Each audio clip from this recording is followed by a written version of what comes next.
If you forgot my name is Sarah. And my name is Victoria. And we are two fellow book lovers, book lovers, who share a passion for young adults, YA, and fantasy genres. And we're here to give you a unique storytelling experience. So we're going to give you deep dives into new reads and favorites alike. And if you guys don't like spoilers, then this probably is not the show for you, because unfortunately we are going to go really deep into these books. We're going to leave no stone unturned. So if you don't like spoilers, then sorry, but bye. And then, Yep. And we do 1 to 2 books a month, and we upload every Monday. so that's it. Yay! So today we're doing part 2 of Lessons in Chemistry. So if you haven't listened to part 1 yet, go back and listen to that, because otherwise this will make no sense. So to reiterate again, it's Lessons in Chemistry by Bonnie Garmus. So I love this book, and it's great, and they have an Apple TV show about it, and I haven't watched it yet because I didn't want to get confused, but I'm sure it's good.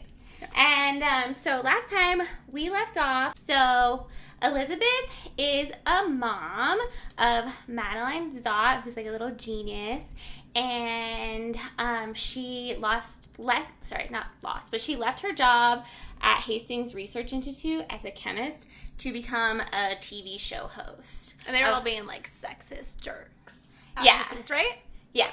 And, oh yeah, forgot. This is also based in the 1960s, just a little reminder. 1950s, 1960s. And so, you know, women weren't exactly treated the best back then. Yeah. And then, so she got her job at Suburb 6. And then the story kind of bounces back to her when she first got the job, or not when she first got the job, but to her working at Hastings Research Institute, and when she first meets Calvin Evans, which Calvin Evans ends up being the love of her life, and then he tragically dies. No. And that's kind of where we left off. So Because they never even got like married or anything. They did live together, right? They did live together. They moved in, shortly after dating, actually. I think it was only like a few months after they started dating, they moved in together. And then, which is very, risque for the 1950s. I mean, I feel like that's like kind of risque, like nowadays. You know, like if your friend was like, oh, I just met this guy, we've been dating for a few months, we're moving in with each other. Yeah, I thought you were saying like moving in together in general. I'm like, I don't think so. I mean, you could be moving in with a serial killer. You don't know. I mean, that's true, especially if you've only known them for a few months. Like, could be Ted Bundy you're moving into. That's true. But they've been living together for a while now, and Elizabeth does not want to get married. That's like a big thing for her, especially because she is a chemist, and Calvin is also a chemist. She was always afraid that all of his triumphs, and because of how smart he is in the scientific community, was going to be passed off as her copying his work, and nothing is really her own. So she didn't want that because she was going to end up with his name, so she was going to be Elizabeth Evans instead of Elizabeth Zott. And so, by chance... Can't she just keep her last... Oh, I forgot. They did talk about that. They did talk about keeping her last name, but, Calvin was kind of not for it. He was like... that also probably wouldn't be very, like, common to do in the 60s. He actually did say that he would do it, but she said it didn't matter because people would still end up calling her Mrs. Evans. Like, people would always make that assumption. So she just kind of wanted to remove that from the situation. And it's not that she didn't love him, and I think she honestly would have loved to have been married to him if it hadn't been for the fact that her talent would have been squandered by association with him. And I get that. Sexism ruins everything. Yeah. So that's pretty much, and he even proposed to her and in the cafeteria, and she said no. Did he? Yeah. He proposed to her in the cafeteria in front of everybody, and she turned him down and said no. Oh, yeah, because I thought they were going to break up at that point, because she turned him down. But then they just got a dog instead. Oh, yeah, they have a dog, 630, so 630 is great, and like I said before, 630 does have his own little, like, inner monologue, so... there's going to be the dog's perspective in this, too, which I think I didn't inquire as much in the beginning, but this time I think it really comes into play because he's kind of a bigger character in the back time, than he was before. So that'll come into play. So don't get too confused. It is a little confusing because, like, this author, it's told from third person perspective, so she's all knowing, and she has so many different like inner dialogues going on at the same time that it's honestly a little hard to keep up with. But I've done my best to kind of like condense them. I mean, not condense, but like break them apart so it's not so like chopped up. So I think you've done a good job. Victoria showed me like in the book the passages and how it goes like from one point of view to another to another to another, all in one chapter. Yeah, and yeah, so it's a little lot to follow. But anyways, so we left off with, unfortunately, Calvin just died. So basically what happened is, so Calvin, got up for the day like just any other regular day, and him and Elizabeth usually do rowing at 4:30 in the morning. Crazy. But their rowing was canceled today because of like a rainstorm that was coming in, so they didn't end up going. So Elizabeth, because when you get into a habit, you wake up at the same time every day. Elizabeth still woke up at 4:30, and she's like, hey, Calvin, I'm going to go into work, and you stay here, you stay asleep. I put a casserole in the oven, heat it up, and eat it for breakfast, and I'll see you at work.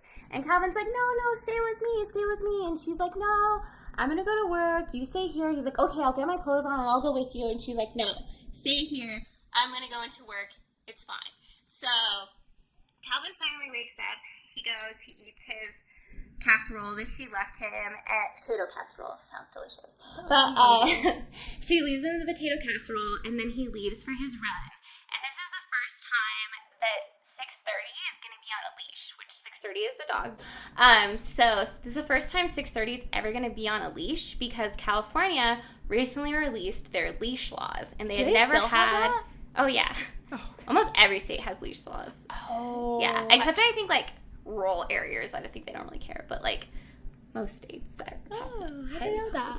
Good to know. Yeah, so they got his leash. This is the first time he was ever putting on his leash for the first time after Elizabeth had pestered him and made sure that he uses the leash because it's a new leash law and they need to take it seriously. So he put the leash. Is the leash going to cause his death? So he put the leash on 6:30 for the first time, and then they left. And Calvin decided he was going to run to work because Calvin is a runner.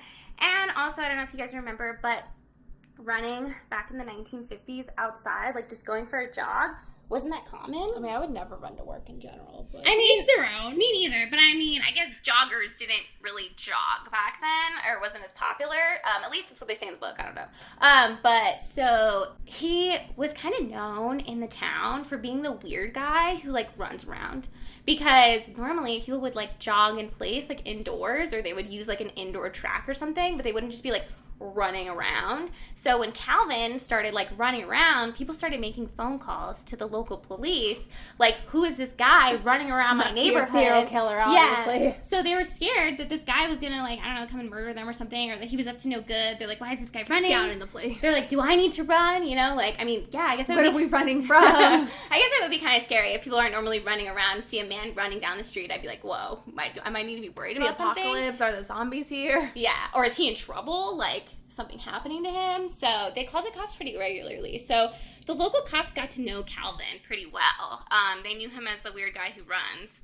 And so he would run past the police station almost every morning on his runs, and they knew him. So they would say hi to him. Like, just be like, hey, officers, or was it just that? Yeah. That was just on his route. It was just on his route. Oh, gosh. So they knew him from phone calls, and they also knew him because he ran past the police station.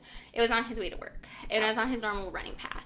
And so this morning, he's running, and he runs past the police station just like every other day. And then all of a sudden, he hears this really loud bang, and he has no idea what it is. And then 6:30 freaks out because there was a loud noise.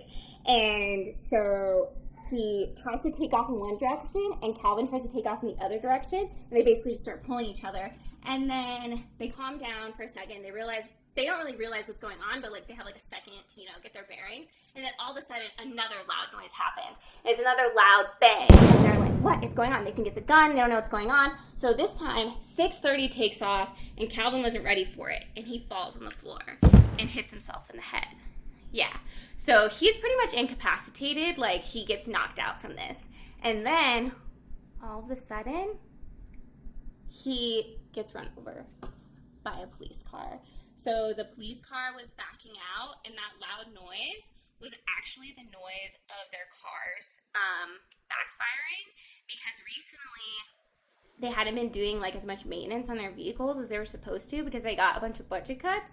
So they ran Calvin over. And when they heard the big bang, they didn't think anything of it because they was like, oh, it's just my car. But they felt the bump of Calvin's body. So they get out of the car and they're like, oh my gosh, there's a man. And then they just start talking to each other and they're like, what's going on? And Calvin is like barely there. Like, he's pretty incapacitated. He has a fractured skull, and he also has a broken arm from them running him over. And they're like, sir, are you okay? And all he can say is 6:30, because when they ran him over, they snapped 6:30's leash in half, and 6:30 went running in the opposite direction. So that's all he can think about is, where's my dog, even though he's completely incapacitated. And they're like, sir, it's not 6:30, it's 5:50. Are they calling, like, an ambulance? They do. So where's the ambulance? One of them does call the ambulance, but as far as I could tell in the book, they didn't make any attempt to try and help him. They're just like, oh, don't worry, an ambulance is coming. And then they turn to him and they're like, hey, you're going to be okay, sir. You're going to be all right. Are you okay? And then everybody starts coming out of the police station at this point because they want to see what's going on. They're like, oh my gosh, what's going on? And so they come out, everybody comes outside, and somebody goes, hey, isn't this the guy who runs? And then the last thing he says is 6:30. And 6:30 is across the street watching this whole thing happen. But he's too scared to go over there because there's so many people. And he can tell at this point that Calvin's passed away. Yeah, it's really sad. And then the last thing 6:30 sees is Calvin getting put into the ambulance with his leash still attached to his arm. Yeah. I'm sorry, I need a moment. Yeah. You should have warned me. It's really sad. And then, so they go straight. So 6:30 goes straight to find Elizabeth because that's just the kind of dog he is. And he goes straight to go find Elizabeth. And then the police tell Elizabeth what happens. And Elizabeth is completely devastated. How do you even recover from that? Like, literally, your almost husband, not husband, got killed basically by a police car. Because if it wasn't for the bang, then they wouldn't have freaked out. And then, how do they run someone over? I know, right? And then 6:30 even mentioned it in his little, like, inner dialogue. He was like, I don't like going past the police stations because those cops just back out so fast with even looking. And then this is what happened. And then they go and they tell Elizabeth, and the first thing Elizabeth does is say, this is my fault. I did this. Because if it wasn't for me, 6:30 wouldn't have had that leash on, and this never would have happened. And they're just like, ma'am. How big is 6:30? What kind of dog is he again? 6:30 is a mutt. But he's like a medium-sized dog. So he's not a large dog. I'd say he's probably around, like, 50 pounds, probably. Would that been enough, though, like, If you're, like, let's say, like, you're, like, not paying attention and you get caught off guard, and, like, seriously, so I have a French bulldog that is very large. He is very large, okay? He's a little overweight. My dad gives him too many snacks. I try and tell him to stop, but he is very overweight, okay? And so sometimes when I take him on a walk, he's kind of dog aggressive.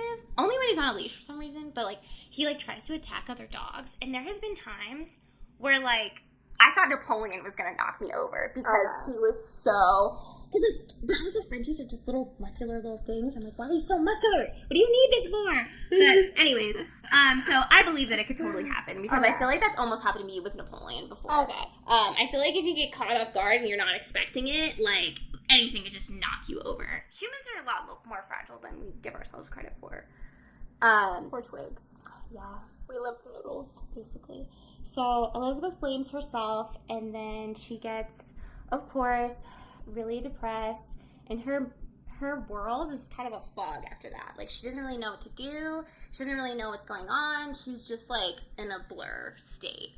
And, you know, unfortunately, the only thing that she really had in her life was Calvin, because she doesn't have any... Well, now that's the only thing she has in her life because all she really had was 630 and Calvin because she doesn't really have any family members because her dad is in prison, her brother passed away, and then her mom is somewhere in a different country living her best life. I forgot about her. Yeah. Dad and her brother. Because her dad was like the con artist, like priest, right? Yeah. And then her mom just up and left the country because she was like, I don't want to be in this to an unextraditable country. I don't remember what the country was, but yeah, she left To escape the law. She escaped the law, and so Elizabeth is pretty much by herself with 630, and 630 is doing the best he can to take care of her, but he's really sad too because he lost Calvin, and both Elizabeth and 630 blame themselves for what happened. I feel like hearing like 630's point of view is like the saddest part for me. Yeah, honestly, yeah. It was really sad. It's really hard to read this part of the book. When I was at work, I just like had like the sixth sense because I was reading it at work. Sometimes I get extra time, and I was like, something bad is going to happen. I'm like, I'm gonna stop reading this now. Otherwise, I know I'm gonna be bawling at work, and nobody wants to see that. So, like, yeah, I kind of knew it was coming. Oh, and also I wanted to mention, so I don't know if you remember, but all Calvin's family members have passed away. Oh, didn't they pass away in, like, freak accidents? Yeah, so both of his parents died in an accident, and then his grandma died behind the wheel with him in the car and had, like, a heart attack, I think. And so Calvin had said that it was a tradition in his family to die like in weird accidents and before your time. Were they all car accidents too? Yeah, I think so. Yeah. He got some bad voodoo shit. Yeah, he did. Somebody did something bad to somebody back in his past and nobody's recovered from it. Somebody needs to carry Madame Zeroni up the mountain, that's all I'm saying. But I love that movie. Yeah, me too. We should watch that. We haven't watched that in a long time. I mean, I watch it all the time. On what? I probably watched it like 3 months ago. On what? What, like, platform? They have it on Disney Plus. It's a Disney movie. Isn't it? Oh, I think you're right. Yeah. Dang, okay. Yeah, I know I watched it recently. I'm gonna watch Holes this weekend. Okay, so now Elizabeth is at the funeral, and so she's kind of hanging in the back because she's really sad. And everybody knows. So this is the funeral now. Is there like a lot of people at the funeral? Yeah. Even though he doesn't. So there's a lot of people. There's people from work. Like basically there's like almost the whole entire building of Hastings is there. And there's almost 3,000 employees. There's a lot of people. Wow. So Calvin was really famous in the chemistry community. Oh, so there's all sorts of people there. There's also rowers from his rowing team there. There's a whole bunch of people there. There's even some like reporters are there as well because he was kind of a big deal. He was pretty famous. He almost won the Nobel Prize a few times. Wasn't he like in a Times magazine? Yeah. Not Times. I mean, the Chemistry Today, I think is what it was called. Yeah, he was. The chemistry version of the Times magazine. Yeah. So Elizabeth is kind of staying in the back because she doesn't really want to talk to anybody and she just kind of wants to be left alone. And she doesn't, I'm sure want to be like looked at and, So she's kind of just hanging in the back and a man approaches her, a man that she doesn't know. And he's holding, like, one of those, like, yellow ruled papers. And he's like, hey, at least Mr. Evans got a good day off. And we were like, she's like, what? He's like, yeah, the weather's very nice today. And Elizabeth is just like, who is this guy? And then he's like, I'm writing a report on Calvin Evans and his life. And can I ask you a few questions about him? Did you know him for very long? And she said, no. I didn't know him for very long. Definitely not long enough.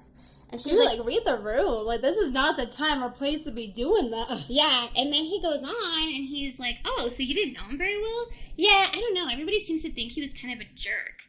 Do you have any comment on that? And she's just, like, not saying anything. And then he's like, oh, you know what? Because 630 is right next to her. I think I forgot to mention that, but 630 is there, too. Aww. And he goes, hey, did you know there's no dogs allowed here? There's, like, a lot of signs that say no dogs. And I'm pretty sure there's...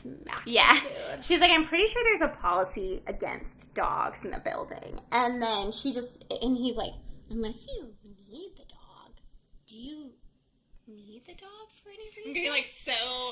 And then she's like, yes, I do. And then he automatically assumes that she's blind. And he's like, oh, I'm so sorry. Is it permanent? She's like, yes, it's permanent. And he's like, oh, what is the disease you have? And she says, leash. And then he's like, oh, this is awkward. And then she starts, like, walking up to the front. And he's, like, really confused. And he's like, oh, you don't have to do that. Like, you barely knew him. And, you know, all this stuff. And she's like, he said, oh, there's no family here or anything. The guy really must have been a jerk. And she's like, no, he wasn't. And then he grabs her by the arm to help her to the front because he thinks she's blind. And she's like, unhand me. And 630 growls at him. And so she, like, makes this big deal. And he's like, whoa, what just happened? 630 would have bit him. Yeah. And then she goes all the way up to the front and sits in the front row. And then the funeral procession happens. Everything happens. And then they go out and start burying Calvin. And then Elizabeth decides to leave. And so she decides to walk home. And the walk home is 6 miles. So her and 630 walk all the way home. And the funeral director tries to pick her up, give her a ride. But they're like, no, you don't allow dogs. Why would I get in your car if you don't allow dogs? I have a dog. So she just walks home. And she's really upset. And then the next day comes around. And she decides she's going to go to work. Because she's so upset and she just wants to feel better. And like I said, she's all by herself. How long is this after his death? Like, has it just been like a week or? I think it's been like a couple weeks after he passed away. So she, actually, no, I don't think it's that long, actually. I think it was pretty quick, like from his death to the funeral. I'm pretty sure it was fairly quick because when she shows up to work, everybody's like, what are you doing here? And they said she only got 5 days of bereavement leave. So I feel like 5 days is actually a lot, though. Yeah, no, I agree. Okay. But she got 5 days of bereavement leave, so I don't get 5 days at my job. If her leave is still like ongoing, then it hasn't been 5 work days yet. Oh, okay. Yeah. So she shows up to work, and everybody is pretty much like, "What are you doing here?" And of course, at the funeral, everybody's like, "Oh my God, I'm so sorry. Like, if you need anything, I'll be there for you." But then when she shows up to work, nobody even looks at her. They won't even talk to her. They won't even acknowledge her. They just feel so awkward about it that nobody acknowledges her. So she just feels even worse. And so she decides to go to the one place where she thinks that she'll feel better. So she goes to Calvin's office. And steal his papers again? No, not this time. But when she opens the door to Calvin's office, she finds everything's gone. Already? They've already cleaned out his whole office, and it already smells like cleaner. And the only thing in there is a box with his effects in it. And the only thing that's in there is like a Frank Sinatra album, a tennis ball, some dog treats, and then at the very bottom is, and she has 630 with her, because I don't know if you guys remember, but they bring the dog to work. So 630 is also with her in the office. And so at the bottom is a lunchbox, and then she remembers that maybe, she's like, oh, I bet you the lunch that I packed for him is still in there. So she goes to take out the lunchbox, and she opens it, and inside is just a little blue box. And so she opens it, and she sees her wedding ring for the first time. And she didn't see it before when he proposed? No. She was like, I don't even want to look at it. Oh. Yeah. She was like, I don't even want to look at it because then it's going to make me feel worse about saying no. She's like, I know I'm going to want it, so don't show it to me. So she sees it for the first time, the ring. And beautiful. Yeah. She said it's the biggest small ring she's ever seen. The biggest. Yeah. And so her heart just kind of drops. And then all of a sudden the door behind her opens. And who comes in is Miss Frask. So Miss Frask is from personnel. And she's been looking for Elizabeth. And because she heard she was in the building. So she's been looking for her. And then she comes in. And Elizabeth quickly slips the ring into her pocket. But sorry, a little bit about Miss Frask. So Miss Frask is in personnel, and she is kind of like a drama starter. She likes to talk about everybody behind their back. She likes to know all of the gossip and everything. One of those people. And she's also dating a guy that's a geologist that works there. His name is Eddie, and is she like an HR person? Yeah. Okay. She's an HR person. Yeah, personnel, HR, yeah. Okay. And then, so she, so ever since Calvin passed away, all her boyfriend can talk about is Elizabeth. So, remember I told you Elizabeth is, like, insanely gorgeous? Yeah. Drop dead So, yeah. So, I guess he's, like, obsessed with her. Ever since Calvin passed away, all he can talk about is how she's on the market again. Yeah. But they're dating. Yeah. But, I mean, like, not Elizabeth, but, like, the HR lady. Yeah. He just talks about how beautiful she is and how great it is that she's on the market again. And he also, like, rode the elevator with her, like, the other day. He, like, couldn't stop talking to Miss Frask about it. So, it's safe to say that Elizabeth is not her favorite person at the moment. So, It's not even her fault, though. yeah. As soon as she walks in, oh, and everybody at the office, I'm sure I've said this before, everybody at the office thinks that Elizabeth is just using Calvin for his fame. So they think that Elizabeth is kind of, not necessarily like a gold digger, but more like a clout digger. Chaser? Clout chaser? Thank you.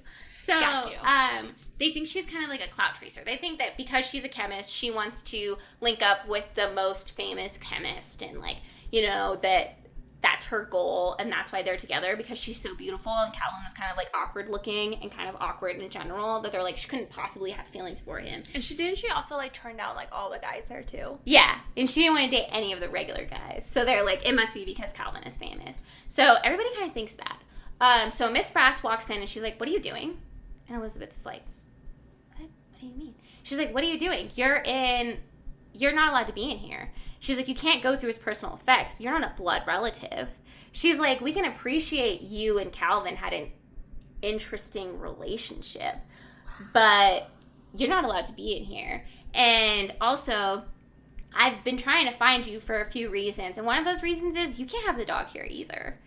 She's like, what? She's like, yeah, you can't have the dog here because, she's like, we dealt with it with Calvin because he was kind of a big deal around here and we all loved him. But since we don't love you. Yeah. Since it was his dog, we're really going to have you not bring the dog anymore. And she's like, it was our dog, not his dog. She's like, okay, yeah, sure. And then she starts talking to Elizabeth, and she's like, you know, I need you to go home. It's too soon for you to be here. You need to go. And Elizabeth is just kind of like, what is going on with this woman? So she's like, and then she starts talking to Elizabeth and starts going on and on about her and Calvin, and starts talking about how everybody in the office is talking about her. And she's like, you really must know what they're saying about you, don't you? And she's just like, what do you mean? And she's like, how he's getting the milk for free, and that you guys were unmarried and living together. And she basically just insinuates that everybody thinks that she's, A loose woman? Yeah, a loose woman. Yeah, basically. So everybody thinks that about her. And she basically just, like, tells her, like, outright, like, there's no way you don't know all these people are saying this about you. And keep in mind, her boyfriend just died. I feel like I just want to bitch slap all of these people. Yeah. And then she goes into this lecture about how, oh, you'll be okay. You'll move on from this. There will be other men, other more rich, more successful men in your future. And you're free now. You're free to do whatever you want. And Elizabeth is like, I don't want to be free. Like, what are you talking? Like, she's just, like, so taken aback by this woman just saying all these awful things. And then saying all these awful things about her right after her boyfriend passed away. Like, super insensitive and inappropriate. And then she starts talking to Elizabeth about a paper that she saw. She's like, oh, did you see this paper? And she brings out the paper, and it's the article of the man who interviewed her. And there's a picture of her in 6:30 there, standing in front of the grave. And it says, nobody knew anything about Calvin, not even his girlfriend. And it says, and it also says something like love is blind in there, or like love's not so blind, or something like that. So he made like a little snarky remark too. And Elizabeth is like, that is an awful thing to say. And then she vomits in the sink. And then she should have vomited on Miss Frask or whatever her name she is. vomits in the sink, and Miss Frask is like, she's like, oh, it's okay, you're in shock, you're still processing this. And then she goes, oh, I see. And Elizabeth is like, what? What do you mean? She's like, I see what's wrong with you. She's like, you don't know? And she's like, what? She's like, biology. We all know about biology. And then she's like, what are you talking about? And then her eyes go wide, and she realizes Elizabeth is pregnant. What? Yeah. Right after Calvin dies? Yep. Damn. And then so Elizabeth goes home. And then as soon as Elizabeth goes home, they all start talking about Elizabeth. So at work, they're facing a lot of pressure from their investors because these research companies, they literally, like, the only reason they exist is because of investors towards their research for various things. And they basically have to, like, prove to people, to investors, why they should invest their money in them. So now that Calvin is gone, which Calvin was, like, their star. Oh. Now that Calvin is gone, they're worried that all of their investors are going to pull out. And they also have a secret investor that they haven't told anybody about that is specifically interested in Elizabeth's research. So they specifically went there because they heard that. So they had read a paper like a long time ago, I think when Elizabeth was in college, about her research on abiogenesis. And so they want to go there because they heard that Zot is there and they wanted specifically to fund her research. And so they asked, like, is Zot here? Because it didn't have a gender on it. And then the first thing Dr. Donati says, which is her boss, Dr. Donati goes, yes, Mr. Zot works here. And yes, he is working on abiogenesis. And so he immediately says that she's a male. And then... He did it on purpose, right? Yeah. And so he gets a whole bunch of funding for her research, but never tells her. Well, also, didn't he, like, demote her, too? And get her off the project? Yeah. And then Calvin went in and, like, basically got her project back? Yeah, but he didn't tell anyone that the real reason that Elizabeth got back on her project was because this secret investor came in and invested all this money into Elizabeth. So he's like, what am I supposed to do? So he said he has to get rid of Elizabeth because the scandal of an unmarried woman being pregnant is so large that he has to get rid of her. Even with the secret investor? And that's what they're saying. If there is a scandal and the scandal gets out, then the secret investor will know that it's a woman, not a man. So that will hurt them as well. So the first thing he does is go to Elizabeth's team, the biogenesis team, and he's like, what do you guys got?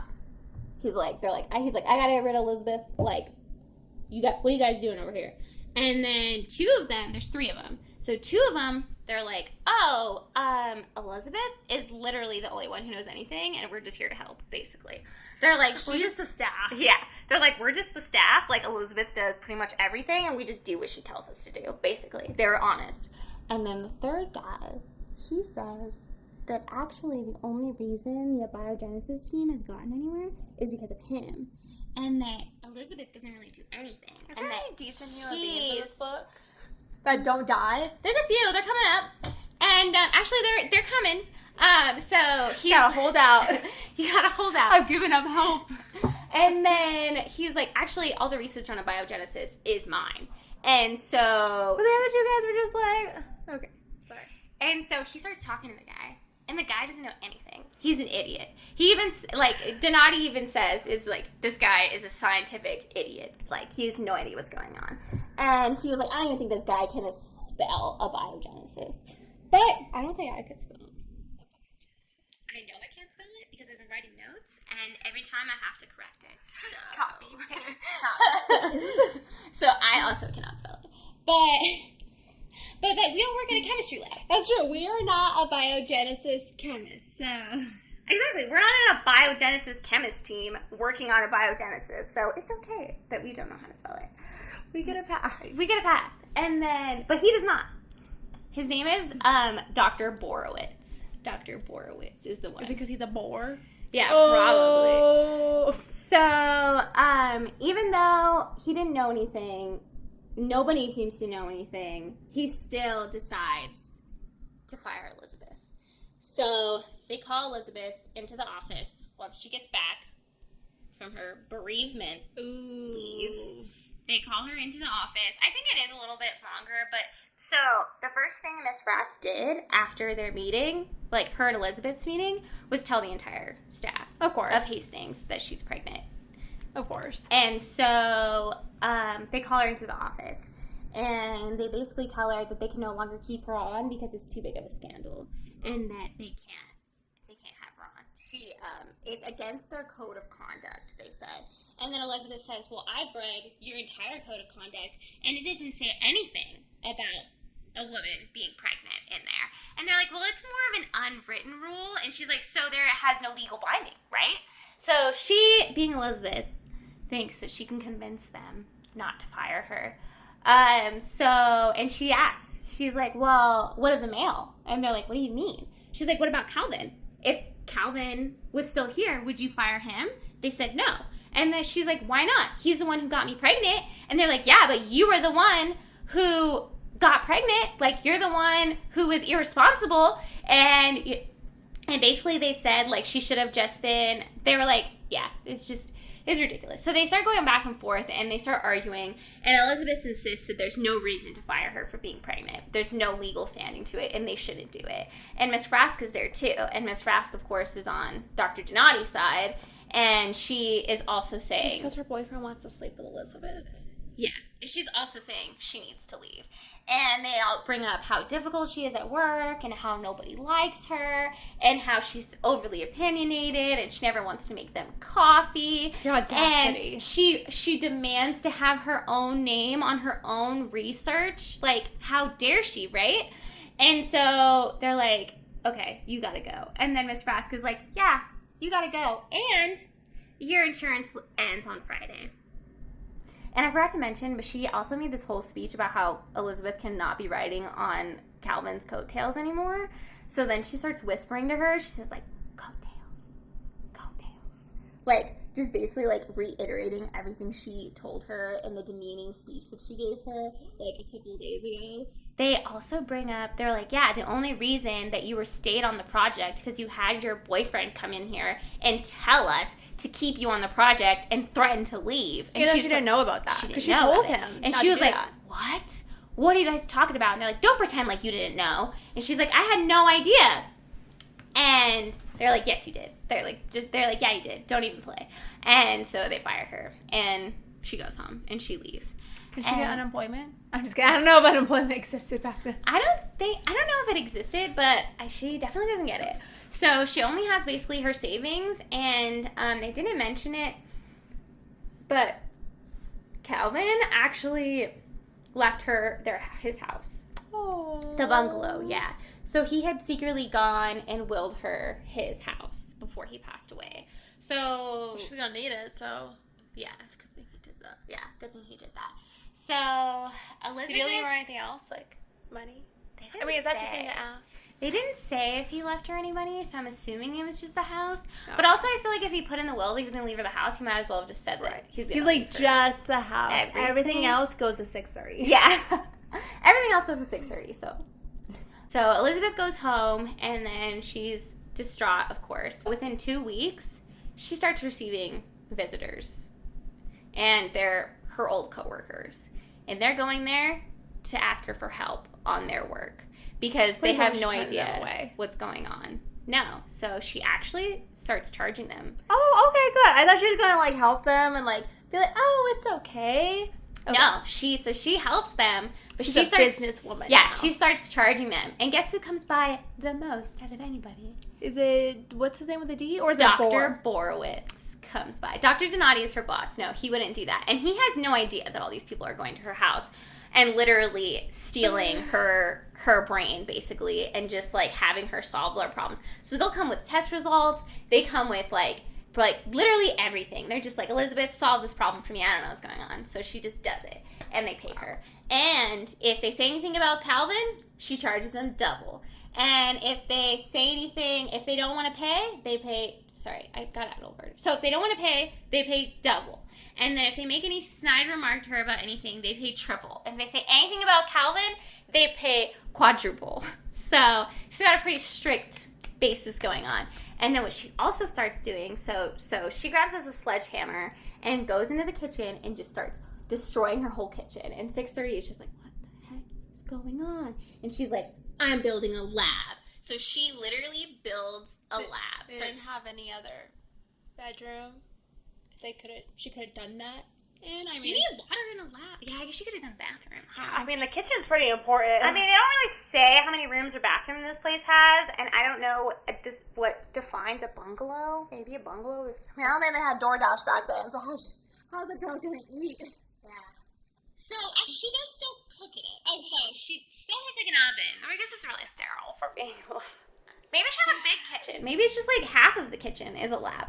But, so, she gets stuff from, like, everywhere. So, she, like, goes to schools and gets, like, their leftover Bunsen burners. She buys a microscope. She uses a handy-down centrifuge. She starts converting everything in her kitchen to work for her. She uses old wire hangers to hold test tubes. Wow. And then she uses a spice rack to, like...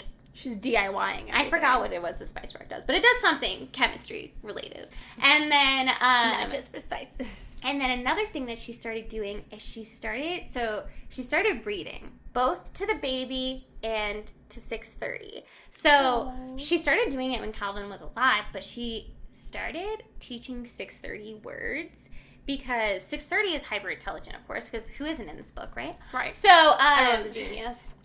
So 630 we're in the 1% now. Is now up to 100 words. Because she started with kids books, but now she's reading like Moby Dick to the baby. Okay, wow. So she's getting pretty serious with this. And then she also starts erging.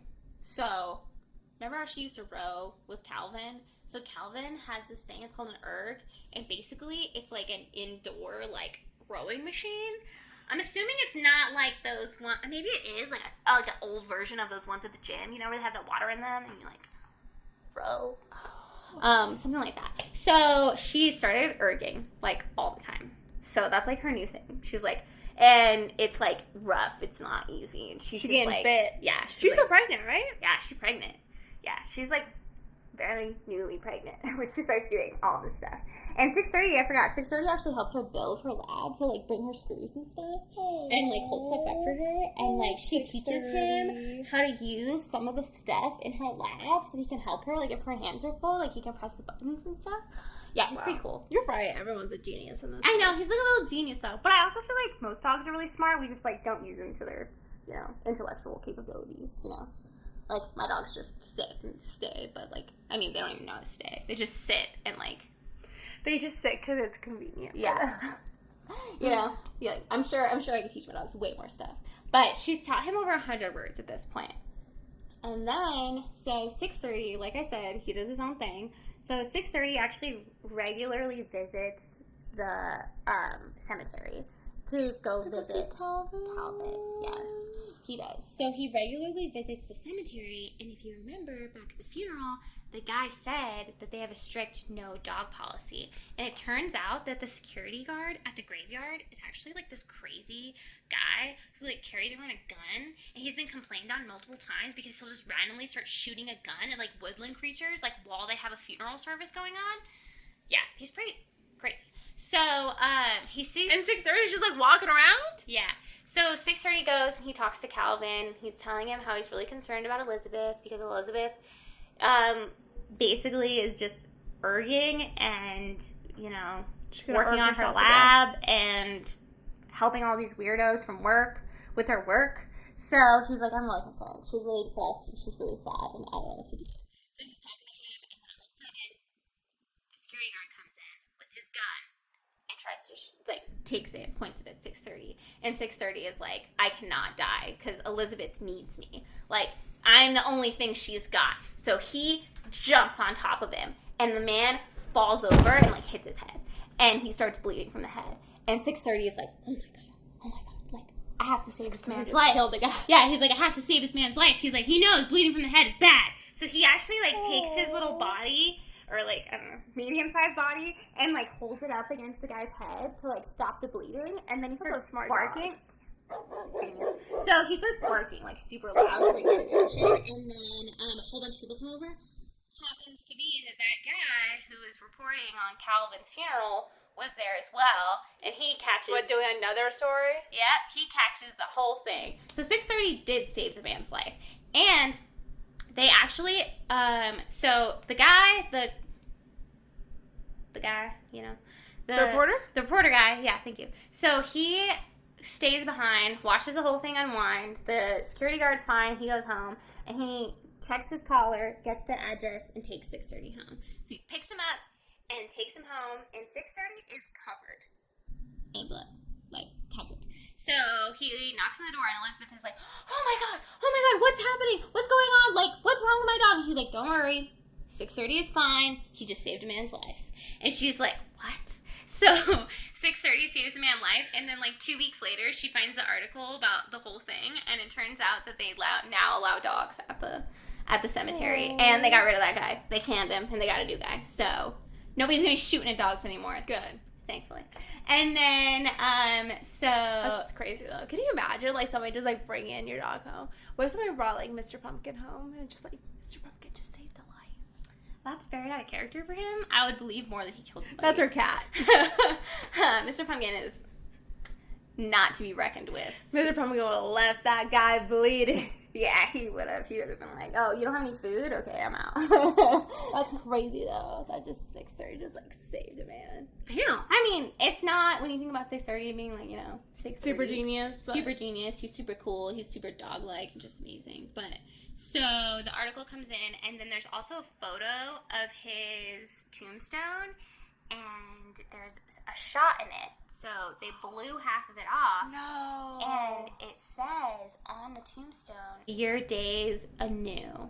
So it reminds Elizabeth of back when Calvin was younger. I don't know if I mentioned this, but like he had a really hard upbringing, and he got himself through it every day by saying like every day is a new day. Aww. So she's like, oh man, that's so sweet. And then they give her a free tombstone, and she puts like a whole chemical equation on it so nobody can like read it or know what it is except for her, and it's the chemical equation for happiness. Aww. So cute. Yeah, so he gets a new tombstone, everything's great, and then so at this point though, Elizabeth is very pregnant. She's like probably coming into her 3rd trimester at this point. So she is over it. So people are, everywhere she goes, everybody wants to tell her opinions. They're like, your life is about to change. Like, they're like, and everybody starts touching her stomach, and she's like, unhand me. What are you doing? Don't touch me. What's wrong with you? And so, like, everybody's giving her all this unsolicited advice. Like, oh, you're going to have a girl. You're going to have a boy. And she's just sick of it. And then somebody asks, like, how far along are you? And she's like, what do you mean? Oh, this? I don't know what it is. Maybe it's a tumor. Maybe I should get it checked out by a doctor. I don't know. And she just starts, like, leaning into it. And then the woman's just like, okay, you don't have to be so nasty, okay? Like, and then Elizabeth finally gets around. She's like, you know what? Maybe I should go see a doctor. She, at this point, has not gone to see a doctor about at all? Baby yet. At all. She kind of was just acting like the baby didn't exist. Except for reading to it. That's pretty much the only thing she did that was, like, no prenatals, no, like, I mean, vitamins? Not that they said in the book, but it's very possible that she did take them. I don't know. I guess you could just buy those at, like, a grocery store. I don't know if you could do that in the 1950s, but that's true. Maybe. Maybe? So, back in her rowing team, a long time ago, the rowing team that her and Calvin joined very briefly, there was a man on there named Dr. Mason. And Dr. Mason was kind of like the head of the team. And she remembers he was an obstetrician. So she decided an obstetrician is a female doctor. So, like, kind of like a gynecologist, but it's kind of one of those things where, like, I think back in, like, the day. Oh, the OB and OBGYN. Yeah, sure. Yeah, sure. So, he's an obstetrician, so she's like, I'm going to go to Dr. Mason. So, she makes an appointment. She goes to Dr. Mason's office. She shows up, and then the woman's like, you're late. She's like, what? She's like, you're late. She's like, I'm not late. I'm early. I'm 5 minutes early. She's like, you have paperwork to fill out. And then Elizabeth starts creating this, like, little, like, big deal in the lobby. And they always have, like, stork, like, painting on the wall. And she's like, why the heck did you have a stork on here? I don't know. Babies don't come from storks. Like, why would you? That makes no sense. Like, basically telling them that it makes them seem stupid that they have a stork on the wall. So they're just annoyed with her in general. And then Dr. Mason comes just to, like, talk to the receptionist and, like, get some information. And then she's like, this woman is causing a scene, and she's late for her appointment. Elizabeth, I'm not late. I'm on time. And then Dr. Mason looks up, and he's like, oh, Mrs. Evans, it's you. Are you Calvin's wife? And then he goes, oh, I mean, widow. I'm sorry. And then she's like, so, and then he's like, here, come in the room right now, and I'll see you right now. So he goes in the room, sees him, and that's when Elizabeth tells him, like, she's not his widow. They were never married. And he's like, oh, I see. And then he actually starts talking to her, and he gives her his deepest apology. He's like, I'm sorry. I'm really sorry about what happened to Calvin. He was a really, really good man and a really good rower. And so and then Elizabeth realized that's the first sincere, like, thing she's heard from anybody since Calvin. Positive thing. Yeah, since Calvin passed away. So he starts talking to her about the baby and how the baby's getting along, and he does his exam. He says the baby is very healthy, and he starts asking her all these questions about, like, if she has anybody to help her with the baby.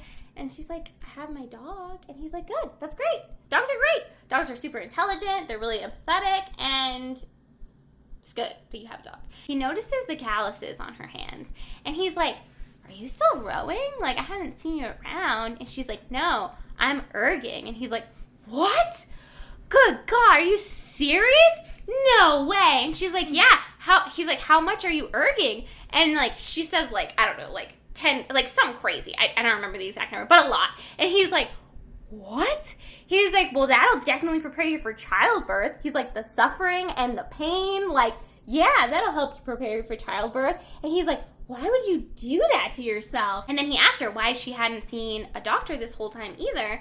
And she was saying that she was hoping that the baby would kind of take care of itself, like sometimes it did. And he was like, I understand. He's like, not everybody can be parents. And then he starts going on this, like, huge lecture about, like, how difficult babies are. And I'm like, man, this maybe isn't the time, but... And Elizabeth is just listening to him, and, like, it's the first real advice that she's gotten, right? And then, like, about, like, books she should read and stuff like that. And then he's like, you're going to have a strong baby. He's like, and he says, like, the erging probably made the baby really strong, and her strong, too. So this is good. And then he's like, so, a year after you give birth, you're back on the rowing team. And she's like, no. He's like, yes, those are some of the best rows I've had in a long time. Like, you have to come back. And she's like, no, that was all Calvin. That wasn't me. He's like, no, that was you. He's like, it takes all 8 people to be to make it happen. And we made it happen. We were together. She's like, you got to come back. So Elizabeth goes home, and she actually starts preparing for the baby. She goes out and she buys stuff for the baby and does a whole bunch of stuff. And then she actually starts, like, monitoring her own, like, urine and, like, hair to make sure she's getting enough nutrients for the baby. And she starts, like, going into, like, major mom mode, right? And then one day she's just, like, having a normal day. She's going to the library to return all of her books. She's got, like, 1 million books. She also converted a little backpack for 6:30 so she can carry all of her extra books that she can't hold. Yeah, so cute. So she's carrying all these books, and she's like, man, I'm really starving. I'm so hungry. She's just getting these stomach cramps. And 6:30 is like, come on, woman. Your water broke so long ago. You don't even notice. What? Yeah, so I guess your water can break and, like, not that much liquid comes out. Like, it just, like, and especially... 6:30 knows. 6:30 knows because he's a dog. So he's like, man, this freaking woman doesn't even know she's in labor right now. And then she's walking up the steps to the library, and all of a sudden she starts getting these really bad contractions. And she's like, okay, I'm having a baby now. So, she's like, man, I'm so hungry. Yeah, she's like, I'm so hungry. Like, doesn't the last time I ate an hour ago? Damn, I'm hungry. She's like, I'm just pregnant. This is normal. So she has her baby, and then everything goes perfect. Thankfully. And then it's so funny because the baby comes out. The first thing Dr. Mason says is he's like, it's a rower. I know it. He's just looking at this big fat baby, and he's like, he's like, rowing legacy. He said, oh man, I forgot what he said. It was you like the Lion King? He's just holding he was like, she's gonna row port. I just know it. Like, he's already got her position picked out and everything. Like, he's like so stoked about it. And he's like, you're gonna be great. Everything went great. He's like, you're gonna have to stay for a few days. You're gonna have to stay for 3 days, and then you can go home. And so Elizabeth stays the night, and then the next morning she checks herself out.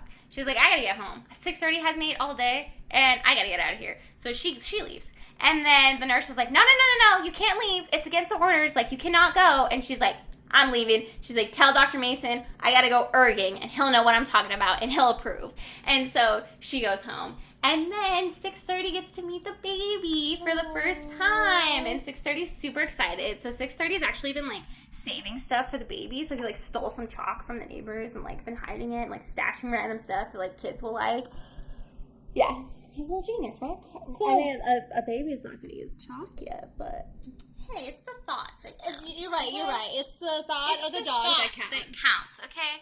So he goes and gets chalk and brings it to the baby, and he's so excited. He's like, "Hi, it's nice to meet you. I'm 6:30." What's the baby's name? Super excited. So we don't get to that yet. And then Elizabeth says the time, and she's like, "Oh my gosh, it's 9:12. You haven't eaten in 22 hours." And he's like, "9:12. It's great to meet you."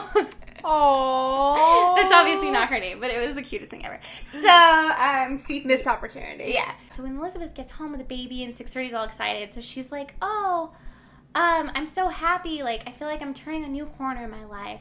And then the baby just starts screaming, and she's just like, famous last words. Yeah. And the baby starts screaming, and then of course Elizabeth now has a newborn baby, which she never wanted and could never have anticipated. So it's going pretty rough, as most newborn baby times go. So the baby's just screaming and crying all the time. She basically knows no idea what to do with the newborn. So she reads a bunch of parenting books, of course, because it's Elizabeth. But she really has no idea. So she's just suffering. The baby doesn't sleep. It just cries all the time. She's always feeding it. She's always doing stuff. She's just completely exhausted. And there's still people showing up to her house even though she's just had a baby. And they're still trying to get, like, work. The ex-coworkers? Yeah, the work out of her. And so, like, and Dr. Borowitz comes and is like, "Oh, I have a presentation with Dr. Donati today. I need you to overlook my presentation," which means... you, Dr. Borowitz. Basically, he's saying, "Do my presentation for me so I can present it to Dr. Donati." So he she should have done everything wrong and then just made it look like a bigger fool. Yeah, and she actually gives him a present. She gives him a Does little she actually do that? pacifier. He does it. He gives her a present, a pacifier. I think of a little stuffed elephant. I'm pretty sure it's an elephant. And then she's like, "Oh, that's kind of nice." And she kind of gets happy because she's like, "This is the first human being I've talked to in a very long time." And Dr. Borowitz? Yeah, Dr. Borowitz, of all people. And then he actually stays for a few hours, and surprisingly, the baby slept through the entire thing. She's like, "Thank God." Thank goodness, yeah. Yeah.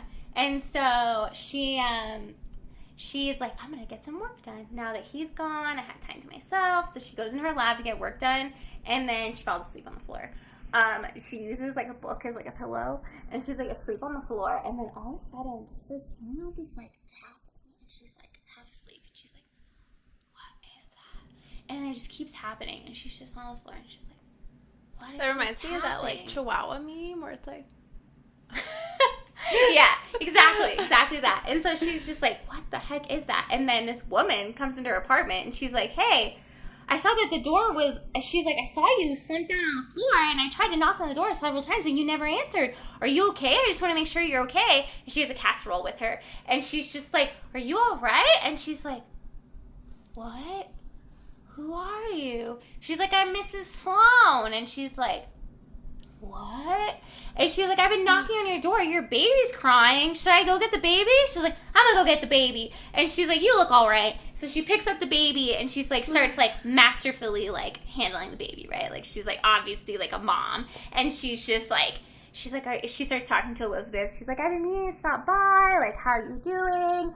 She gives her the casserole, and she's like, "I'm alright. Like, I haven't been sleeping. Like, this is really hard." And she's like, "You know, I've been meaning to come over here, and I'm really sorry about Calvin." And Elizabeth is still pretty confused. She has no idea who this woman is. And she's like, "Calvin? You knew Calvin?" And she's like, "Yes, Miss Ott. I'm your neighbor from across the street, the blue house across the street." She's like, "Oh." She's like, "I'm Mrs. Sloan?" She's like, "Oh, Miss Sloan. Oh, yes, of course." And then she feels embarrassed because she never says anything to her. She just waves at her from across the street, which, like, is more than I do to my neighbors. I mean, we live in Las Vegas, so we don't know our neighbors at all, unless they cause issues, right? Like my neighbor with the 3 dogs and won't stop barking. Anyways, so she's like, "What is going on? Like, who?" And then she introduces herself, and she's like, "Calvin was a really good man." And so she starts talking to Elizabeth, and she's like, "If you ever need anything, you can come find me." She starts talking about motherhood and starts asking her how's it going. And then eventually Elizabeth confides in her. She's like, "Okay, this is a fellow mother." She's like, "I feel like I'm a bad mom." And she's like, "What do you mean?" She's like, "Yeah." She's like, "I swear, like 2 times I've already thought about giving her up." And she's like, 2 That's it? She's like, that's it? She's like, call me when you get to 20, okay? Like, she's like, it's not easy. She's like, it's really hard. Like, this is one of the hardest jobs you'll ever have in your entire life is raising a baby. She's like, it does get better, but it takes time. Like, you're in for the long haul, basically. And then she introduces herself. She's like, what's your name? And she's like, oh, my name is Elizabeth. And she's like, I'm Harriet. She's like, let me know if you need anything. She leaves her phone number, and she gives her the casserole, and then she leaves. And Elizabeth, feeling a lot better because she knows she's not alone, finally. She had a heart-to-heart with someone. Yeah, she finally had a heart-to-heart with somebody, and she's pretty happy about it.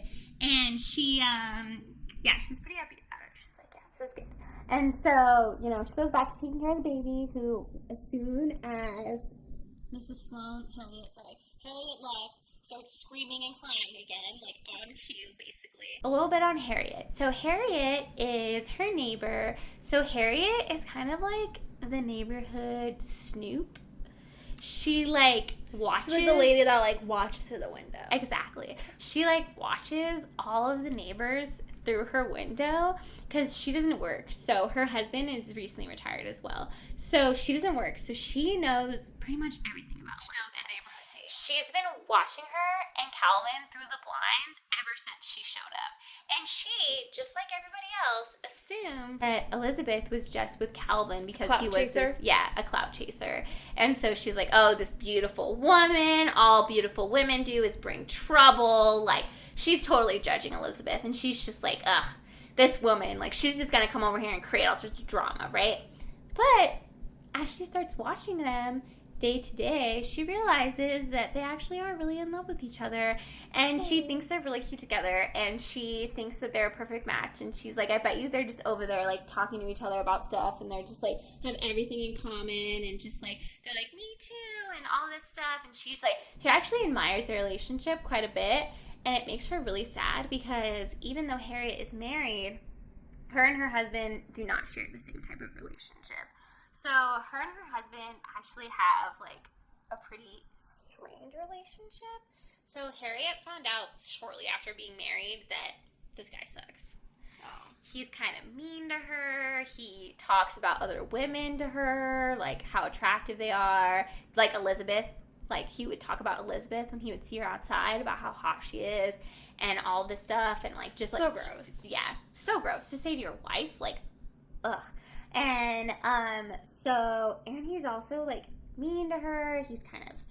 He's just a bad guy, and he for some reason thinks he's the hottest thing in the world. He's always talking about how hot he is and all the girls he could get if he's not married. How old is Harriet?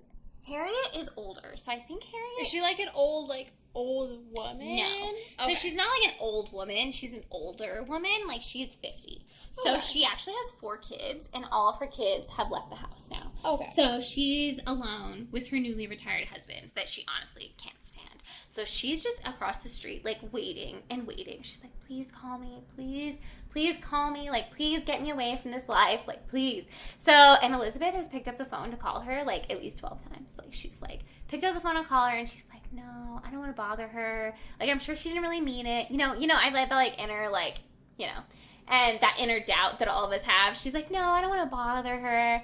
And then finally one day she picks up the phone and calls Harriet.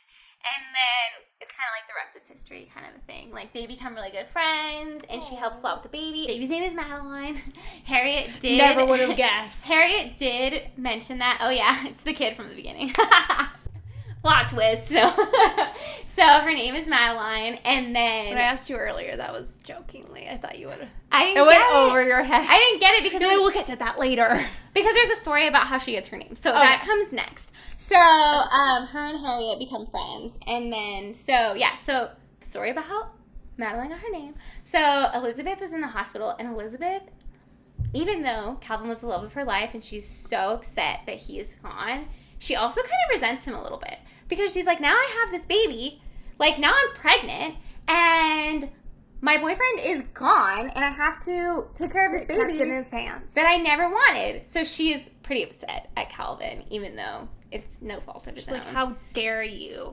How dare you? Yeah, she's mad. She's basically how dare you die, basically. How dare you get run over by a car? How dare you get run over by a car? This ruined my life. She's pissed. So when Elizabeth is giving birth, she's mad. She's so mad. She's like, how dare you, Calvin? Like, she is, like, so mad. She's, like, digging her nails, and the nurse who's, like, helping her, and she's just basically, like, so mad. And then she's, like, in a blur because, you know, she just had a baby. Reasonable. So she's, like, just, like, totally in a blur. She also did it with no anesthesia because... That's a strong woman right there. Yeah. Well, she couldn't afford the pain medication. Yeah. So because she doesn't have a job. She doesn't have any insurance either. She doesn't have insurance. She doesn't have a job. She doesn't have anything. So when Dr. Mason, after she wanted it, she said no. And not because she didn't want it, because she literally can't afford to have it. So she was, like, in some serious labor pain. Dang. And so she was pissed. But so she has a baby. Everything's good. And she's, like, in a fog. She's just, like, not knowing what's going on. And the nurse comes in and asks her a question. This is the same nurse that she dug her nails into and that does not like her. And so Elizabeth is talking to her and she's, like, asking her a question. She thought she was asking her how she was doing. She's, like, mad. And then that's all she says, and the lady leaves. And then Elizabeth goes home with her newborn baby, starts looking through all of her paperwork, and realizes that the nurse put the name as Mad. So she's like, oh my gosh. What am I gonna do? Her name is Mad? Like, what am I gonna do? So she starts brainstorming names. She's like, Susan, like, Fiona. She starts brainstorming all these names. She's like, I don't know what to name her. And then 6:30, of course, you know, being 6:30, she just read him, I think it was Proust. So he goes and grabs the book because there's a character in the book named Madeline. So he goes and grabs the book and puts it on her nightstand. And then the next morning, she's like, I came up with the perfect name. Madeline! And 6:30's like, no shit, obviously. Like, it's like, I did that. He's like, that was my idea. You're welcome. And so Elizabeth goes down to the the courthouse and tries to change her name, but she can't do it. Because, yeah, because she needs proof of marriage license. She needs her husband's approval before she does it. She needs her husband to sign all the papers before she can do anything. So basically... But she wasn't married. Yeah. So she can't change her name. So she's like, okay, that's messed up. She goes home and she's like, I guess her name's gonna be Mad. And she's like, 6:30, this is our little secret. We ain't gonna tell nobody. And then 6:30 starts a vlog. Yeah. And then so she changed her name, and then Madeline turns 1, and Madeline is a little terror. So Elizabeth is not your typical type of mother. She's like, I just want her to, you know, be her own person and explore and do whatever she wants. I'm not going to hold her back. So she's just, like, tearing everything up. She's, like, grabbing everything. She's, 6:30 is, like, running around behind her, like, trying to make sure she doesn't kill herself. Like, she'll, like, climb up on things, and 6:30 will be, like, right underneath her, like, so she'll fall on him instead of, like, falling on the tile. I don't know. So 6:30 is literally single-handedly keeping this baby alive. And Harriet, because Harriet comes by and watches all the time. And then Harriet comes by, and she's like, you gotta get a hold of this baby. Like, you can't just let her do whatever she wants. And she's like, what are you talking about? I moved the knives because you told me to. Like, it's fine. And so the baby proof that. Yeah. She's like, I moved the knives. Everything is fine.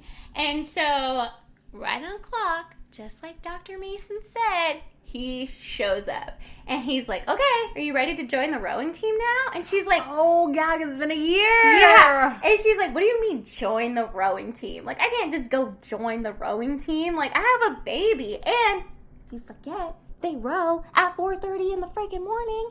Like, who wants to be awake at 4:30? Not me. I would never agree to that in my entire life. I don't care what it is. I don't care if we're like getting money out of somewhere. Like, I don't care if we're searching for gold. Like, I am not getting up at 4:30 to do it, okay? Yeah. At least Every time we rowing at like 4:30 in the morning, I've been kidnapped. I'm being forced and held there. Don't worry, I already know. Against my will. I already know. You don't have to tell me. It's okay. You won't see me because you'll still be sleeping. Yeah, that's true. When would I know? I'll see a picture of it. Post it at 4:30. I'll be like, what is going on?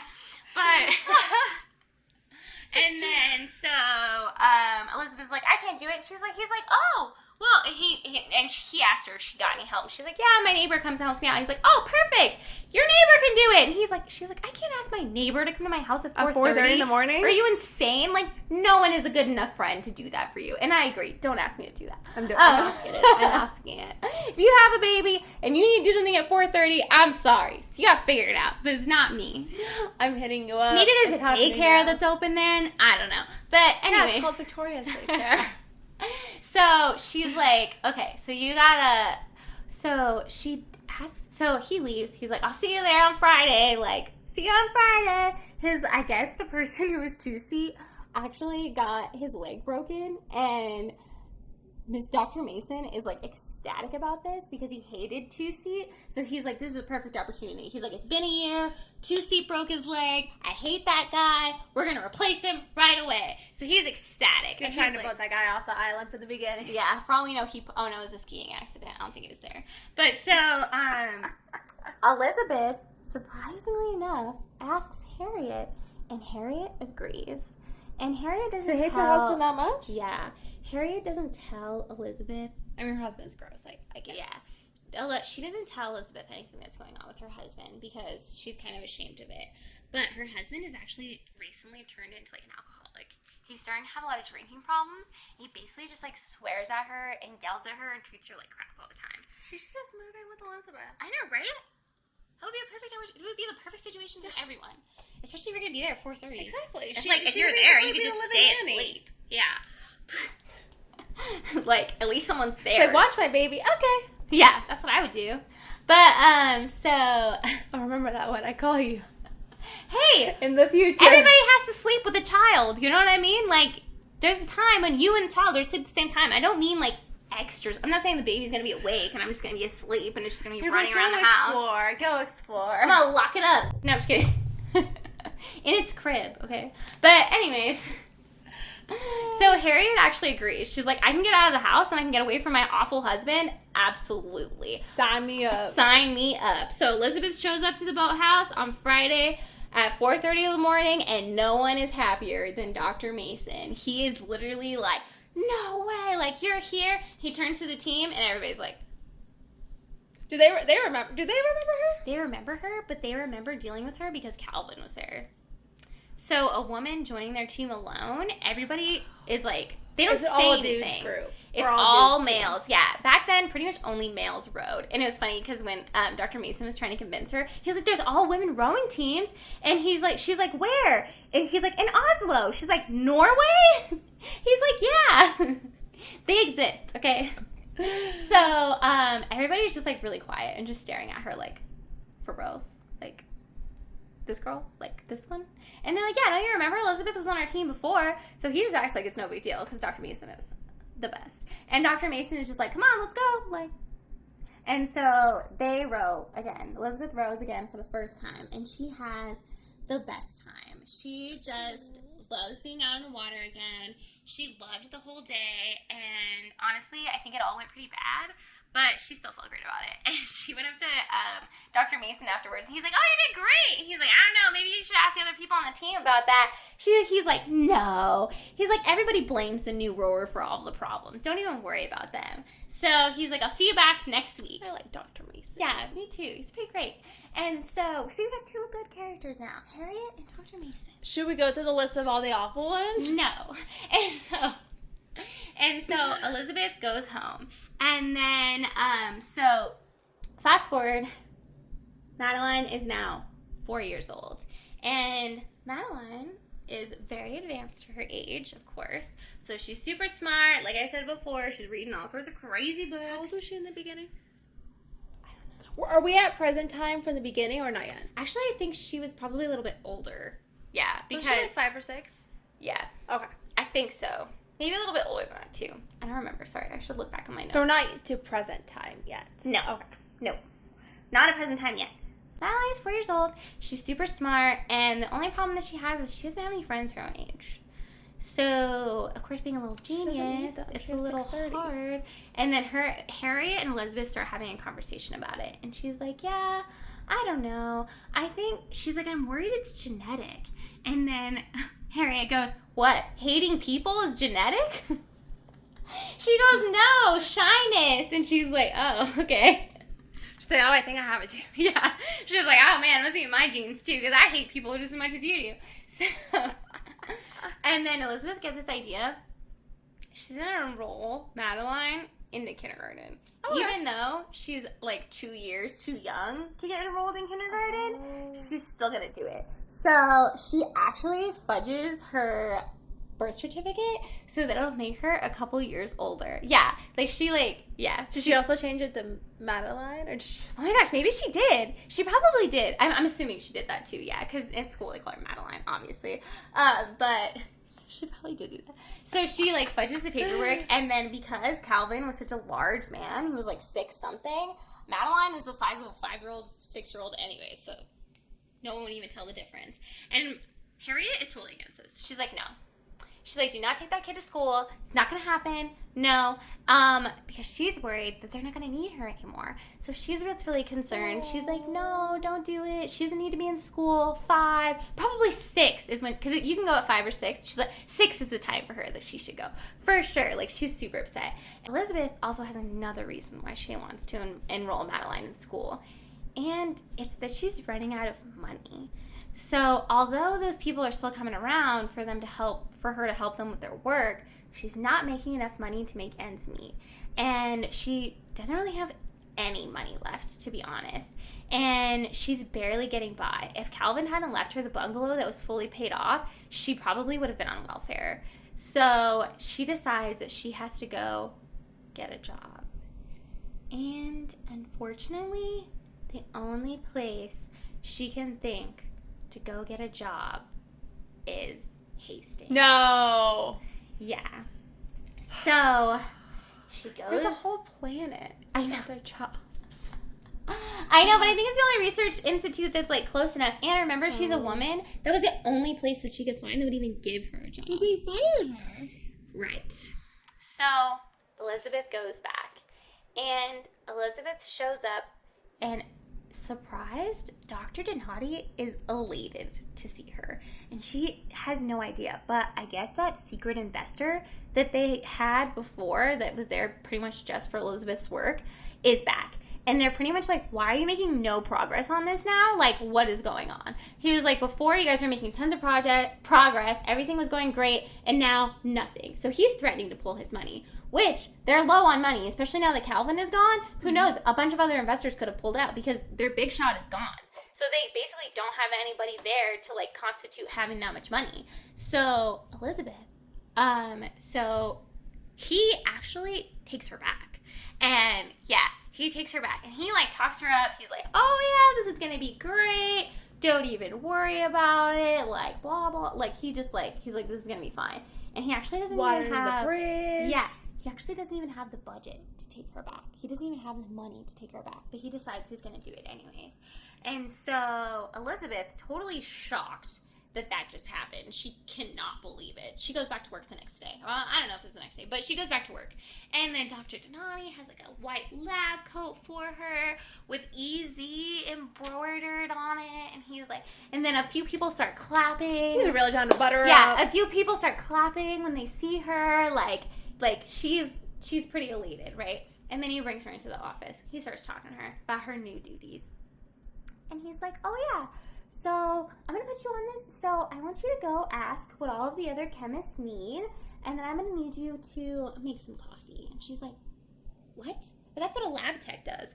I'm not a lab tech. And he's like, oh, actually you are a lab tech? I hired you on as a lab tech, not a chemist. And she's like, what do you mean? I can't survive on a lab tech salary. I was hoping, that's not what we discussed.